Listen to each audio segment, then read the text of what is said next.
Pursuant to the order of the Senate of January 24th, 1901, as modified by the order of February 4th, 2020, the junior senator from Wisconsin, Ms. Baldwin, will now read Washington's farewell address.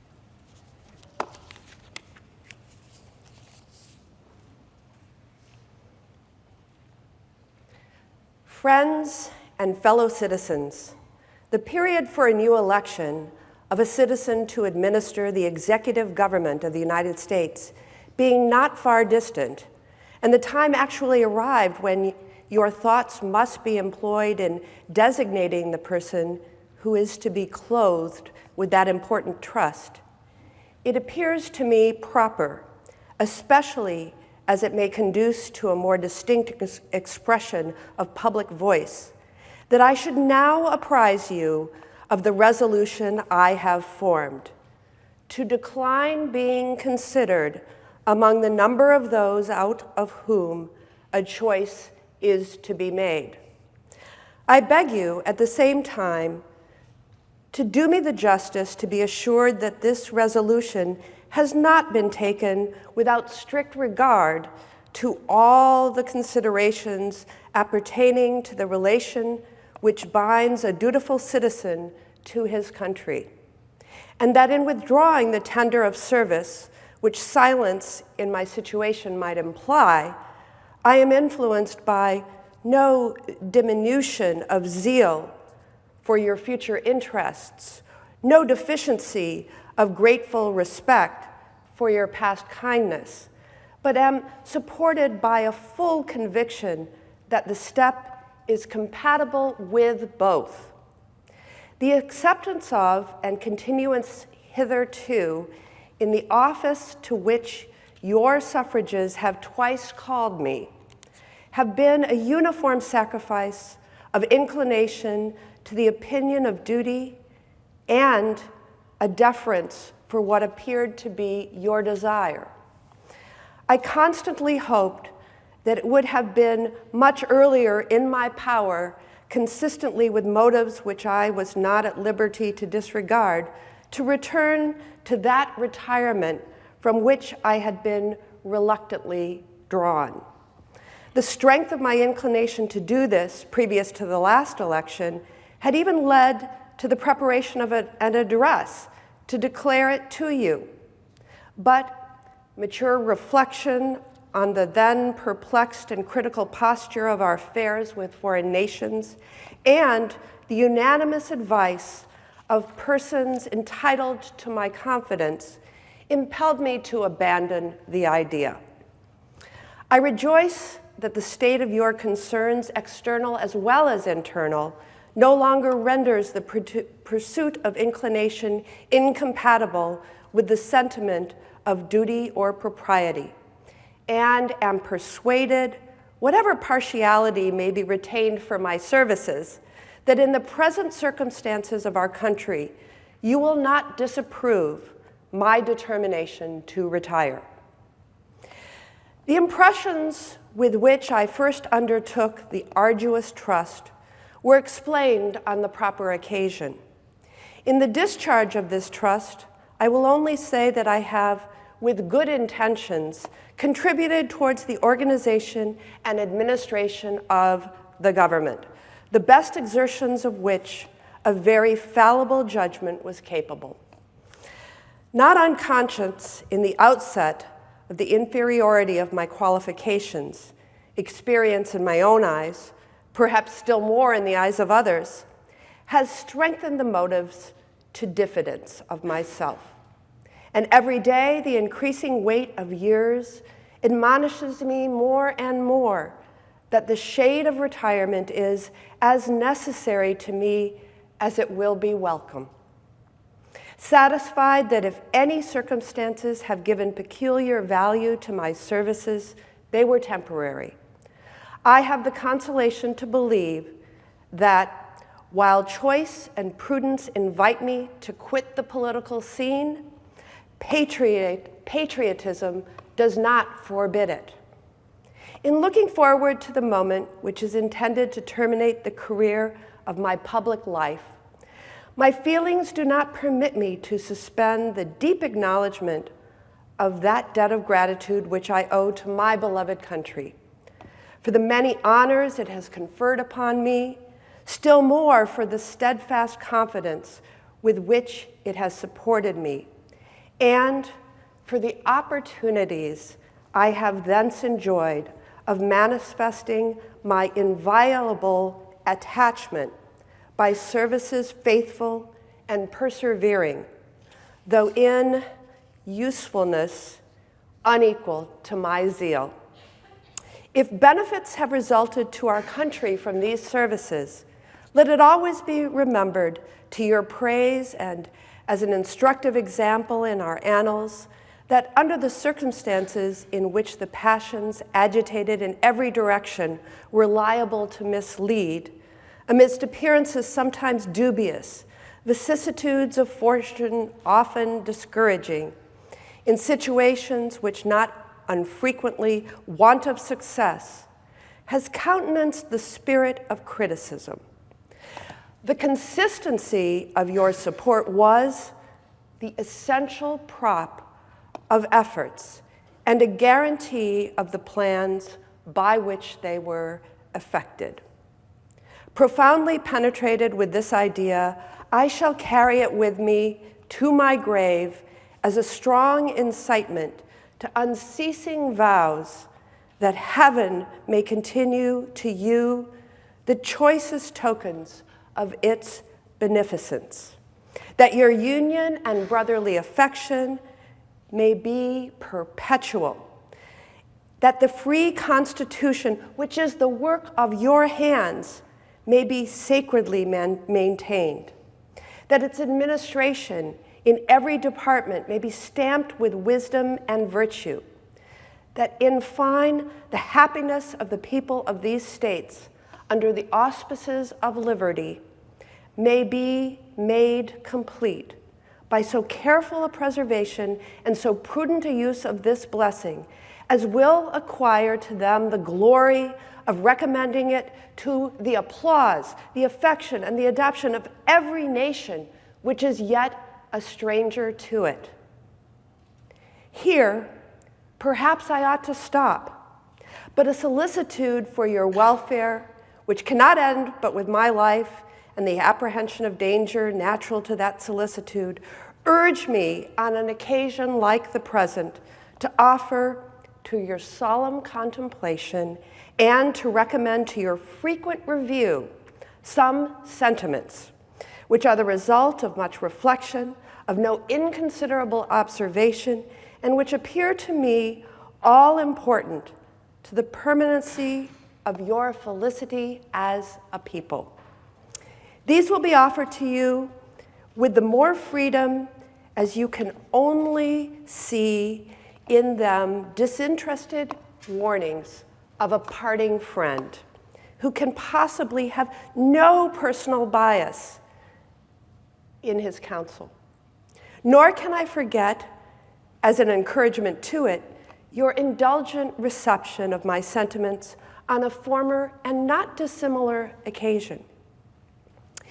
Interwoven as it is, the love and liberty with every ligament of your hearts, no recommendation of mine is necessary to fortify or confirm the attachment. The unity of government, which constitutes you one people, is also now dear to you.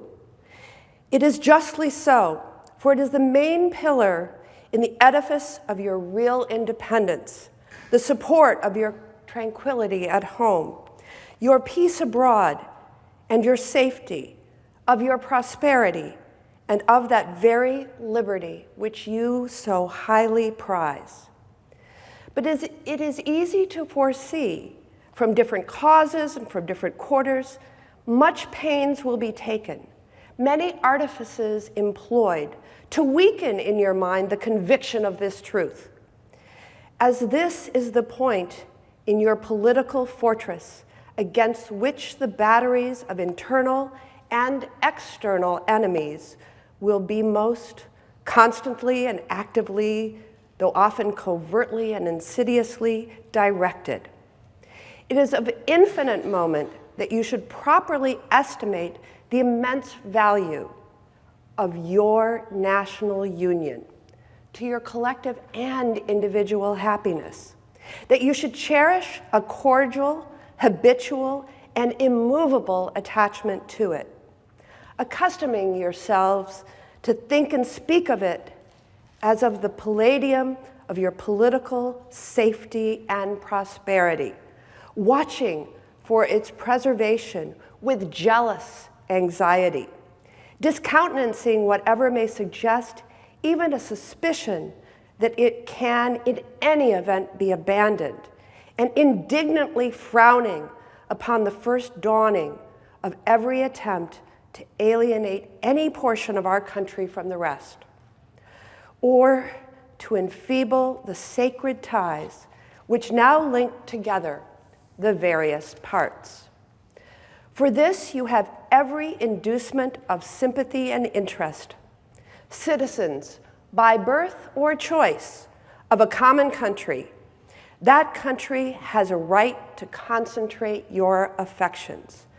The name of American, which belongs to you in your national capacity, must always exalt the just pride of patriotism more than any appellation derived from local discriminations. With slight shades of difference, you have the same religion, manners, habits, and political principles. You have, in a common cause, fought and triumphed together. The independence and liberty you possess are the work of joint councils and joint efforts of common dangers, sufferings, and successes. But these considerations, however powerfully they address themselves to your sensibility, are greatly outweighed by those which apply more immediately to your interest. Here, every portion of our country finds the most commanding motives for carefully guarding and preserving the union of the whole. The North, in an unrestrained intercourse with the South, protected by the equal laws of a common government, finds in the productions of the latter great additional resources of maritime and commercial enterprise and precious materials of manufacturing industry. The South, in the same intercourse, benefiting by the agency of the North, sees its agriculture grow and its commerce expand. Turning partly into its own channels, the seaman of the North, it finds its particular navigation invigorated. And while it contributes in different ways to nourish and increase the general mass of the national navigation, it looks forward to the protection of a maritime strength to which it is unequally adapted. The East, in a like intercourse with the West, already finds, and in the progressive improvement of interior communications by land and water, will more and more find a valuable vent for the commodities which it brings from abroad or manufactures at home. The West derives from the East supplies requisite to its growth and comfort, and what is perhaps of still greater consequence, it must of necessity owe the secure enjoyment of indispensable outlets for its own productions to the weight, influence, and the future maritime strength of the Atlantic side of the Union, directed by an indissoluble community of interest as one nation. Any other tenure by which the West can hold this essential advantage, whether derived from its own separate strength or from an apostate and unnatural connection with any foreign power, must be intrinsically precarious. While then every part of our country thus feels an immediate and particular interest in union, all the parts combined cannot fail to find in the united mass of means and efforts greater strength and greater resource and proportionally greater security from the external danger, a less frequent interruption of their peace by foreign nations, and what is of inestimable value, they must derive from union an exemption from those broils and wars between themselves, which so frequently afflict neighboring countries not tied together by the same government, which their own rivalships alone would be sufficient to produce, but which opposite foreign alliances, attachments, and intrigues would stimulate and embitter. Hence, likewise, they will avoid the necessity of those overgrown military establishments which under any other form of government are inauspicious to liberty and which are to be regarded as particularly hostile to republican liberty. In this sense, it is that your union ought to be considered as a main prop of your liberty, and that the love of the one ought to endear you to the preservation of the other. These considerations speak a persuasive language to every reflecting and virtuous mind, and exhibit the continuance of the Union as a primary object of patriotic desire. Is there no doubt whether a common government can embrace so large a sphere? Let experience solve it. To listen to mere speculation in such a case were criminal. We are authorized to hope that a proper organization of the whole, with the auxiliary agency of governments for the respective subdivisions, will afford a happy issue to this experiment. It is well worth a fair and full experiment. With such powerful and obvious motives to union, affecting all parts of our country, while experience shall not have demonstrated its impracticability, there will always be reason to distrust the patriotism of those who in any quarter may endeavor to weaken its bands. In contemplating the causes which may disturb our union, it occurs as a matter of serious concern that any ground should have been furnished for characterizing parties by geographical discriminations, northern and southern, Atlantic and western, whence designing men may endeavor to excite a belief that there is a real difference of local interests and views.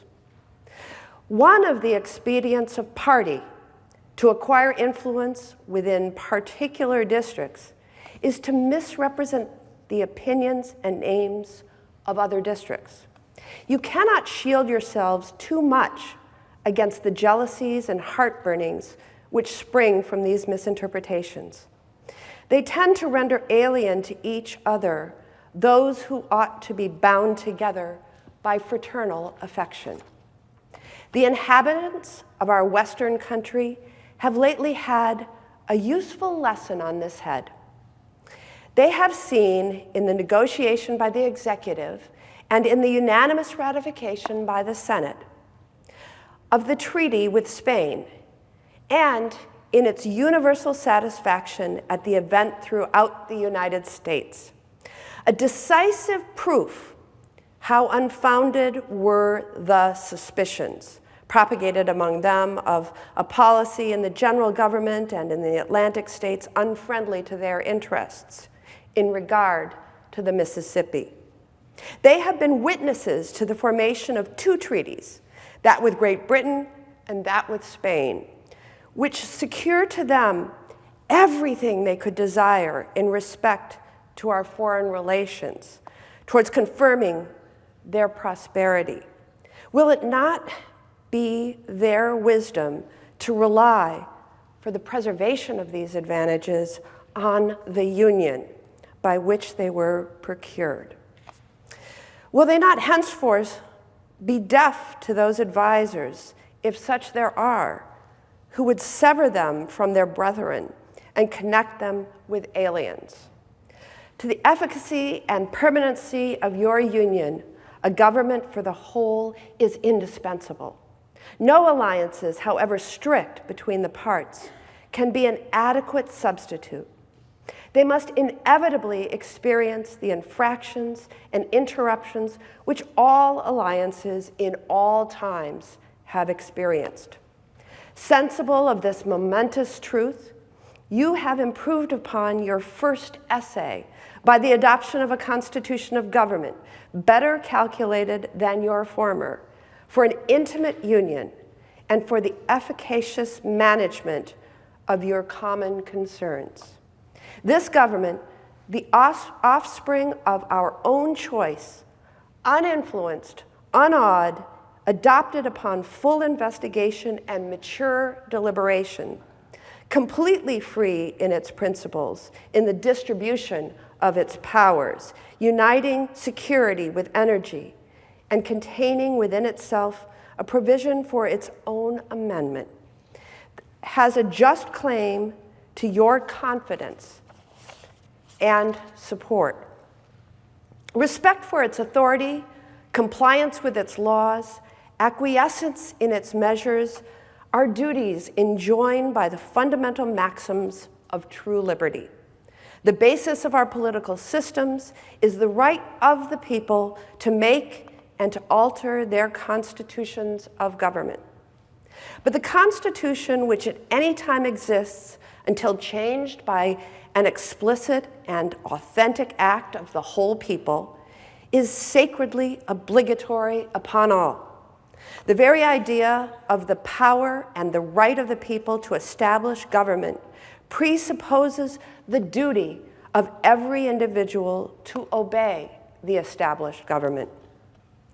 All obstructions to the execution of the laws, all combinations and associations under whatever plausible character with the real design to direct, control, counteract, or awe the regular deliberation and action of the constituted authorities are destructive of this fundamental principle and of fatal tendency. They serve to organize faction, to give it an artificial and extraordinary force, to put in the place of the delegated will of the nation the will of a party, often a small but artful and enterprising minority of the community, and according to the alternate triumphs of different parties, to make the public administration the mirror of the ill-concerted and incongruous project of faction, rather than an organ of consistent and wholesome plans digested by common councils and modified by mutual interests.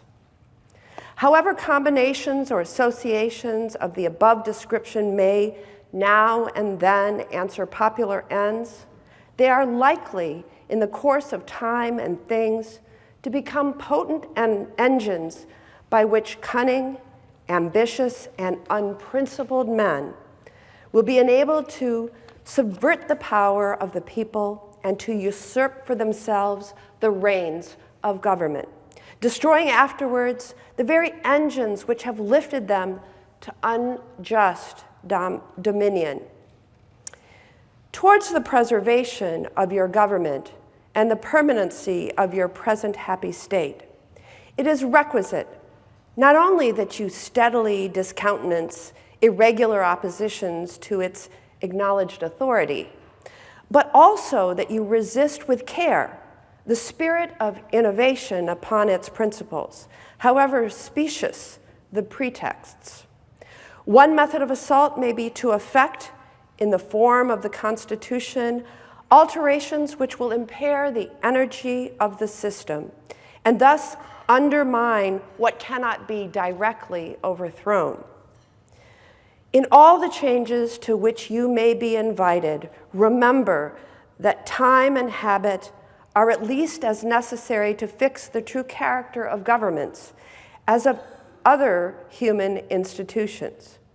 That experience is the surest standard by which to test the real tendency of the existing constitution of a country. That facility in changes upon the credit of mere hypotheses and opinions exposes to perpetual change from the endless variety of hypotheses and opinions.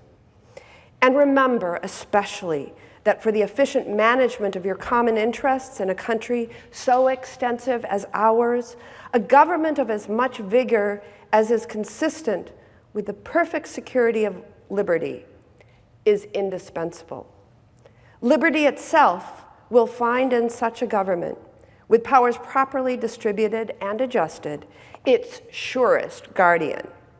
It is indeed little else than a name, where the government is too feeble to withstand the enterprises of faction, to confine each member of the society within the limits prescribed by the laws, and to maintain all in the secure and tranquil enjoyment of the rights of person and property. I've already intimated to you the danger of parties in the state, with particular reference to founding them on geographical discriminations.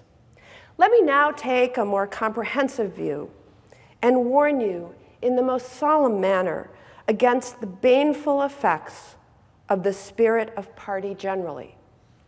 This spirit, unfortunately, is inseparable from our nature, having its root in the strongest passions of the human mind. It exists under different shapes in all governments, more or less stifled, controlled, or repressed.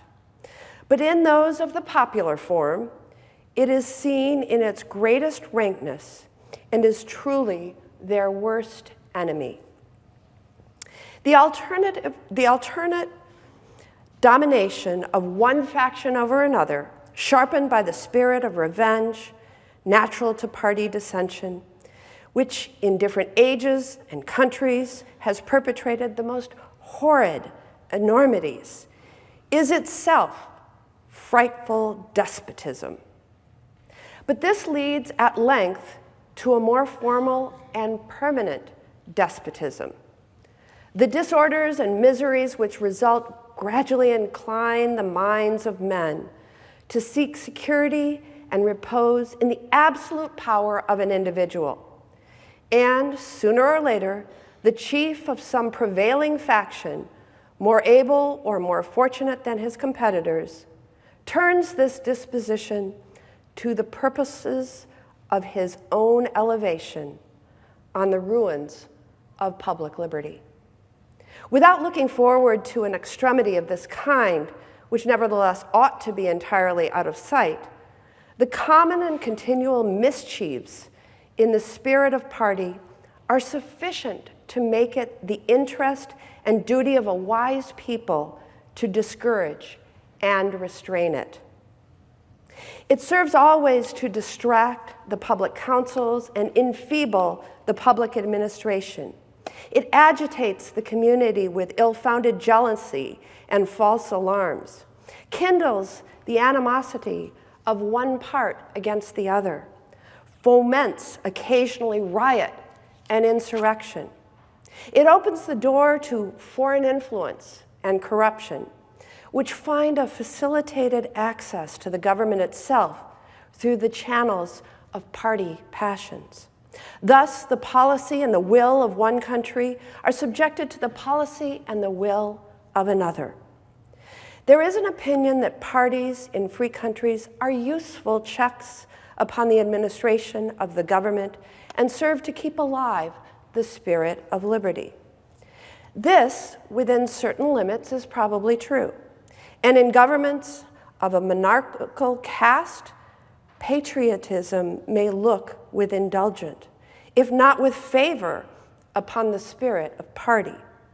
But those in the popular character, in governments purely elective, it is a spirit not to be encouraged.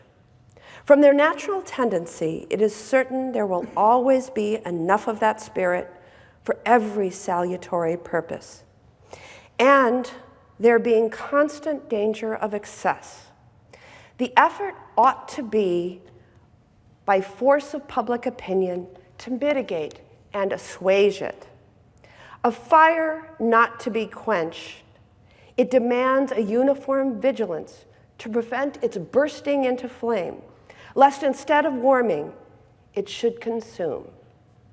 It is important likewise that the habits of thinking in a free country should inspire caution in those entrusted with its administration to confine themselves with their respective constitutional spheres, avoiding in the exercise of the powers of one department to encroach upon another. The spirit of encroachment tends to consolidate the powers of all the departments in one, and thus to create, whatever the form of government, a real despotism. A just estimate of that love and power and proneness to abuse it, which predominates in the human heart, is sufficient to satisfy us of the truth of this position. The necessity of reciprocal checks in the exercise of political power by dividing and distributing it to different depositories and constituting each the guardian of the public weal against invasions by others has been evinced by experiments ancient and modern, some of them in our country and under our own eyes.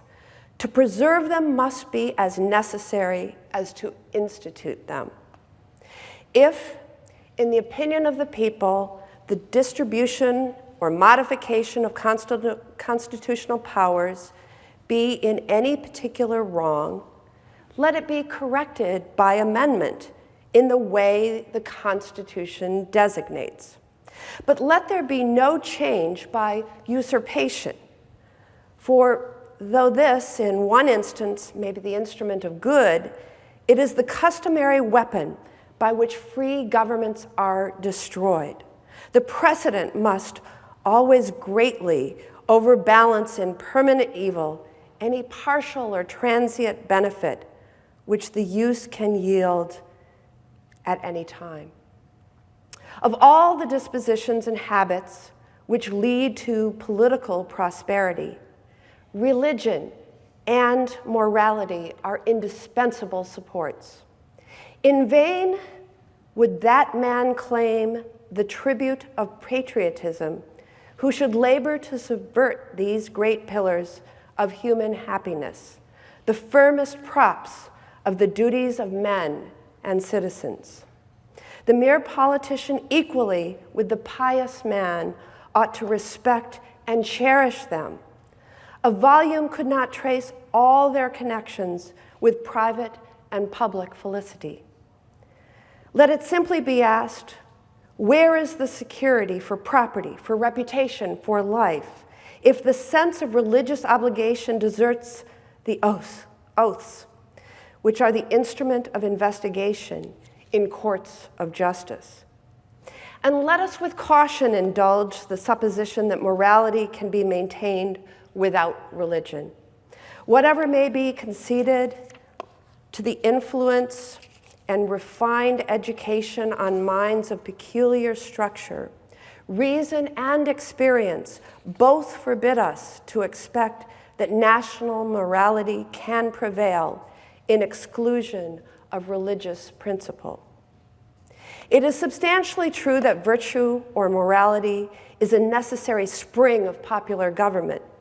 The rule indeed extends with more or less force to every species of free government. Who, that is a sincere friend to it, can look with indifference upon attempts to shake the foundation of the fabric. Promote then, as an object of primary importance, institutions for the general diffusion of knowledge. In proportion as the structure of a government gives force to public opinion, it is essential that public opinion should be enlightened. As a very important source of strength and security, cherish public credit.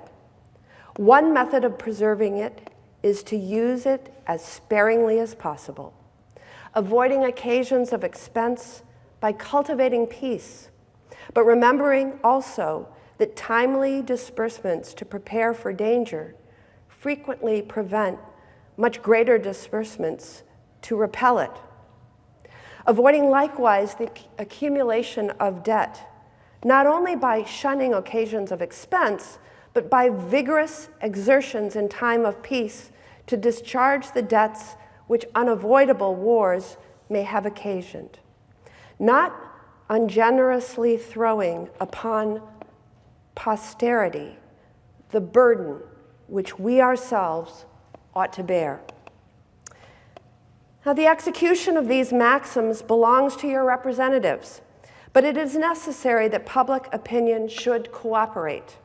To facilitate to them the performance of their duty, it is essential that you should practically bear in mind that towards the payment of debts, there must be revenue. That to have revenue, there must be taxes. That no taxes can be devised which are not more or less inconvenient and unpleasant. And that the intrinsic embarrassment inseparable from the selection of proper objects, which is always a choice of difficulties, ought to be a decisive motive for a candid construction of the conduct of the government in making it, and for a spirit of acquiescence in the measures for obtaining revenue, which the public exigencies may at any time dictate. Observe good faith and justice towards all nations. Cultivate peace and harmony with all.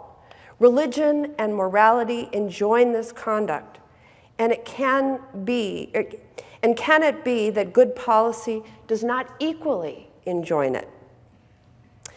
It will be worthy of a free, enlightened, and at no distant point, a great nation, to give to mankind the magnanimous and too novel example of a people always guided and exalted justice and benevolence. Who can doubt that in the course of time and things, the fruits of such a plan would richly repay any temporary advantages which might be lost by a steady adherence to it? Can it be that Providence has not connected the permanent felicity of a nation with its virtue?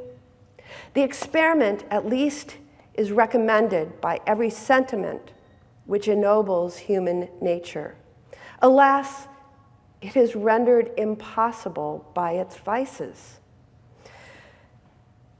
In the execution of such a plan, nothing is more essential than permanent, inveterate antipathies against particular nations and passionate attachments for others should be excluded, and that in place of them, a just and amicable feeling towards all should be cultivated. The nation which indulges towards another an habitual hatred or an habitual fondness is in some degree a slave.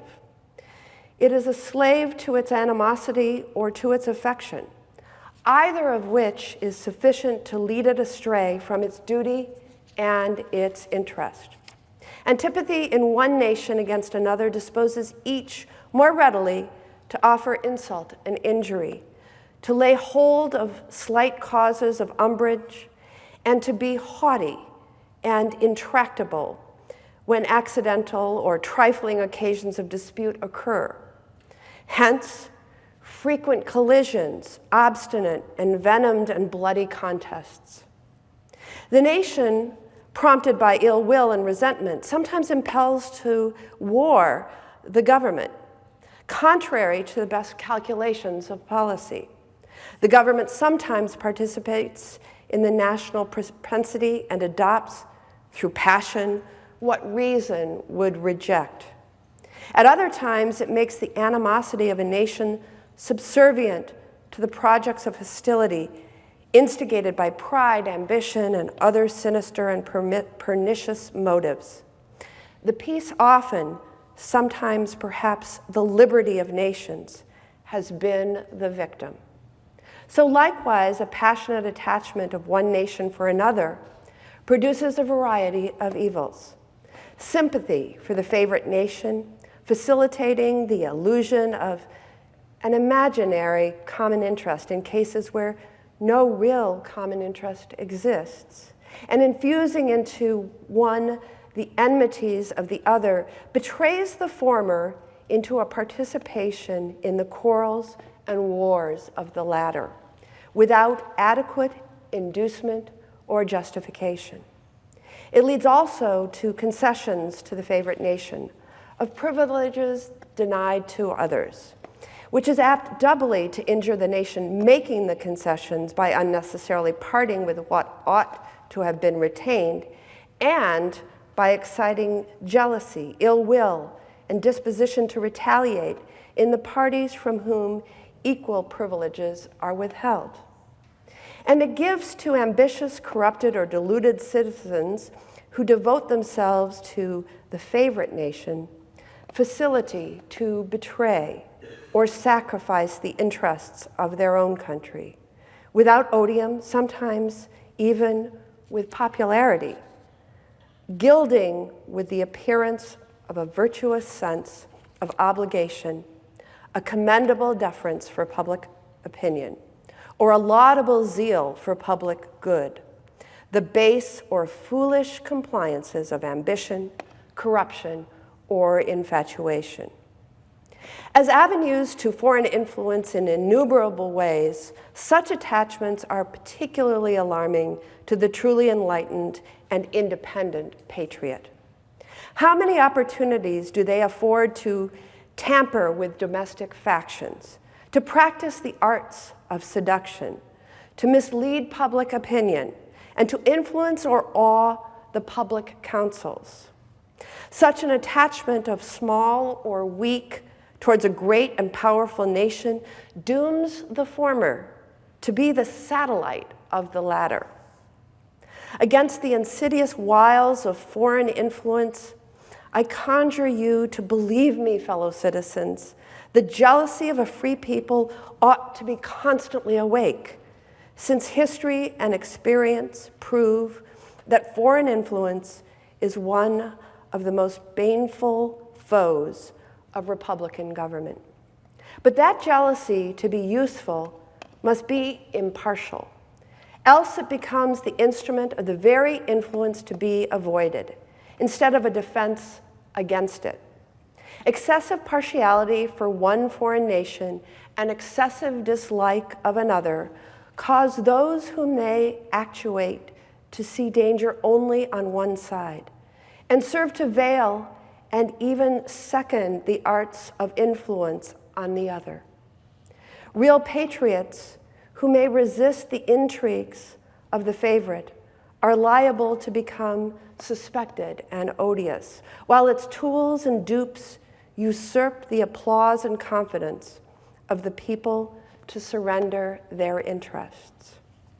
The great rule of conduct for us in regard to foreign nations is, in extending our commercial relations, to have with them as little political connection as possible.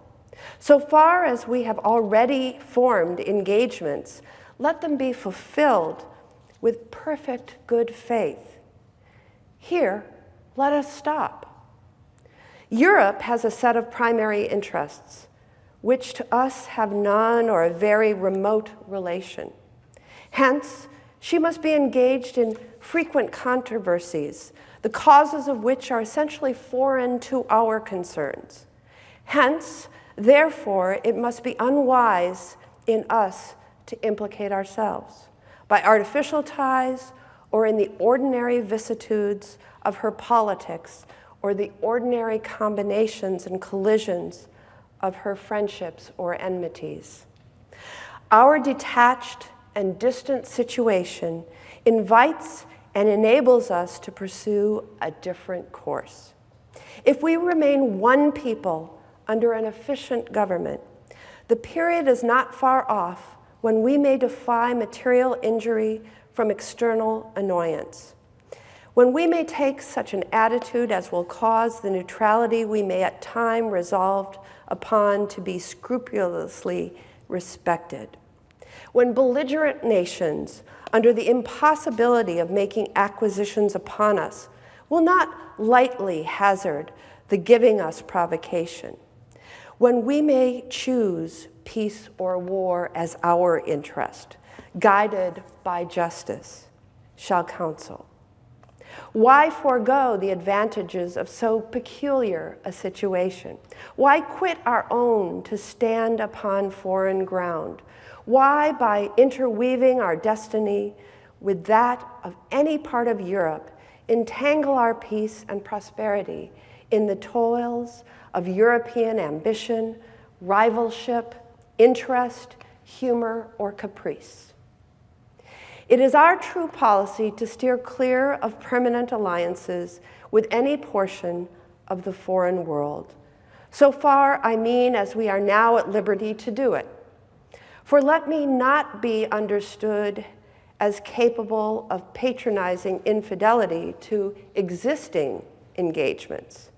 I hold the maxim no less applicable to public than to private affairs, that honesty is always the best policy.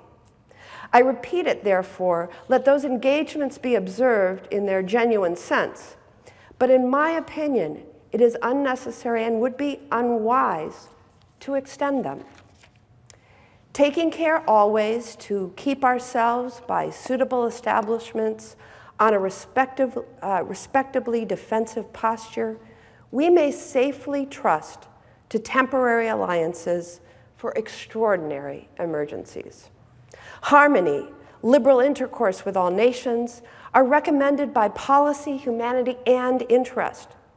But even our commercial policy should hold an equal and impartial hand, neither seeking nor granting exclusive favors or preferences, consulting the natural course of things, diffusing and diversifying by gentle means the streams of commerce, but forcing nothing, establishing with powers so disposed in order to give to trade a stable course, to define the rights of our merchants, and to enable the government to support them.